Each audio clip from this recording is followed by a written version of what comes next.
Welcome to another episode of Is This for Kids? I'm Jonathan Bearded Blevins, father of 4. And normally I think that most media for kids is awful, but today we are doing something fun. I'm Katie, MrsRuvi, and I usually think that most of the media can be redeemed for kids, and I do think we're doing something fun today. We call these list-isodes, or you do. I don't love the name. I can't think of anything better. It's a list-isode. It's an episode where we give you a list of things, and today we are talking about... We're talking about 5 video games that I recommend for kids under 10.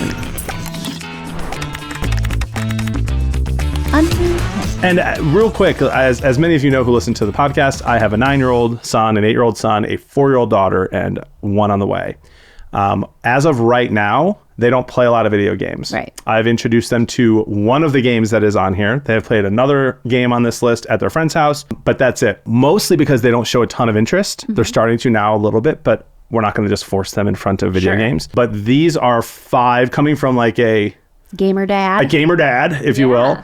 These are 5 that I highly recommend for kids under the age of 10 if you're looking for video games for them. Wonderful. I have gamer kids. Like my kids are mostly older than 10. My youngest son is 10, and then I have 11, and then 14 and 16, and then I also have a 4-year-old. We'll see what you got here. What are you looking at there, gamer dad? Well, I want to start with one that is, so there are like a million Legend of Zelda games. Mm-hmm. Okay. And most of them are, if all of them are appropriate for children, the very newest one is maybe like 10 and up. So not under, but there's so many amazing Zelda games. Yeah. This one, Legend of Zelda Breath of the Wild, available on Nintendo Switch and Wii U, is so good. It is going to be probably the very first like story game that I let my kids play on Nintendo Switch. It's a game that you can walk away from, let them just play however long you're going to let them play every single day. It's got, they're going to be reading, they're going to be following different storylines and characters and completing missions. And it is just, it's Zelda, okay? Yeah. But Zelda's it's one of the best Zeldas. I'm just really excited for the kind of games that my kids can play and then tell me about later. Like I love gaming with my kids. I do think that if you're a parent that has any slight interest at all in video games, if you're going to let your kids play, you should do it with them. Mm-hmm. Same thing as going outside and throwing a football with them or taking them to the park. It's a really cool way to bond. This game, though, is a game that they can just kind of let them fall in love with, a story mode type game.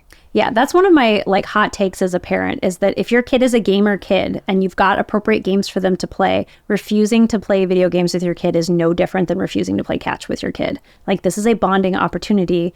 Spend some time with your kid. 100%. And this next game is one that is an absolute bonding experience for the entire family. We are actually in the process right now of hooking up the Nintendo Switch that I have to our big screen so that we can start playing this game with the kids as a family. Any Mario Kart game ever. Yes. Number 8 is the one that we're going to get here, available on Nintendo Switch. But it's a game they can play by themselves. It's super fun. There's absolutely nothing wrong with it, nothing inappropriate, nothing to shield them from. But it's also a game that you can play together, compete.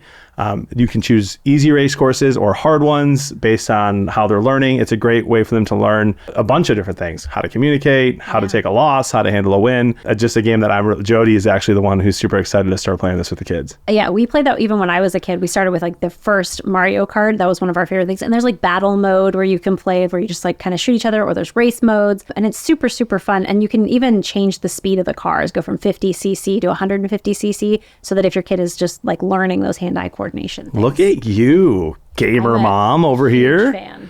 The third one is a game that I have not played, but I have watched. Mm-hmm. I don't watch a lot of streamers. I don't have a lot of time to, but during COVID, I believe, is when the latest version of this game came out. And it was super fun to watch other people, and it was trending forever. Animal Crossing. Yes! I'm Do you play? So glad. Okay, so you're so right about COVID, right? And that my youngest son was in kindergarten when COVID happened, and they were having the teachers call in or whatever. And his teacher was on the Zoom call with me. She's like, Merritt's reading has improved so much. What have you been doing with him while he's at home? Oh, thanks, Mrs. Williamson. He's been playing Animal Crossing. Wow. That's it. My Animal Crossing improved my son's reading so much because there is no talking. It's just... Yep. All the characters just make gibberish noises. but you can read what you're supposed to do along the bottom. Let's go. Yes. I love it. I mean, there's so many things you can use this game to learn, like you're saying, for reading, just creativity. You could kind of your own little world. And it's available on Nintendo Switch as well. So check it out. Now, the next two that I'm going to green light, if you will, for this list-isode are not on Switch. The first three were.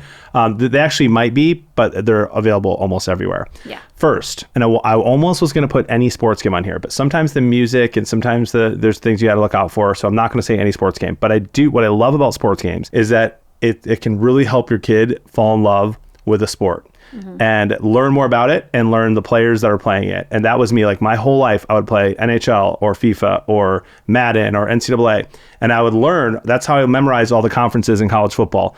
And it just helped me fall in love with the sport that my dad was already watching. And we bonded even more because of it. So NCAA 2025, there's zero music in it other than an amazing drum chorus that I still am not sick of. The one thing you have to be careful is if you're playing online, make sure that the microphone is just turned off. The new PlayStation controllers actually have a microphone built in. And so just make sure all those settings are taken care of so your kid's not getting sworn at by some angry old man playing the game. But you can do Heisman, you can do a Heisman mode and franchise mode and dynasty mode and play with any team. All of their fight songs and stuff are in there. It's so fun and it's really, really easy to learn. And it's kind of more arcadey than Madden is. And so it's way better than Madden, I think, for kids under 10. Yeah, sports games are great, especially if you have older siblings that you want to bond with. I remember playing, do you remember NBA Jams Tournament Edition? I do. Totally played that with my older brother. Wait, was that the one where it's like on fire? Where like the he's on fire. Yes, 100%. Down. Yes, that was it. And me and my brother used to play that all of the time. And it was a fantastic, I didn't even love basketball at that time, but I loved my brother and I wanted to play games with him. And it was just a good, clean, fun game to play together. NCAA 2025, available on PlayStation, Xbox, and PC. Not sure if it's on Switch. Maybe it is. Yeah. And the last one, and I am shocked that I put this on my list. We do have an entire episode on it. You can go check it out. Our episode on Minecraft. Yes. Okay. So 2011's Game of the Year. Yeah, unbelievable stuff. I had this hatred and judgment of Minecraft for a long time. Go listen to the whole episode if you want to hear me talk about that.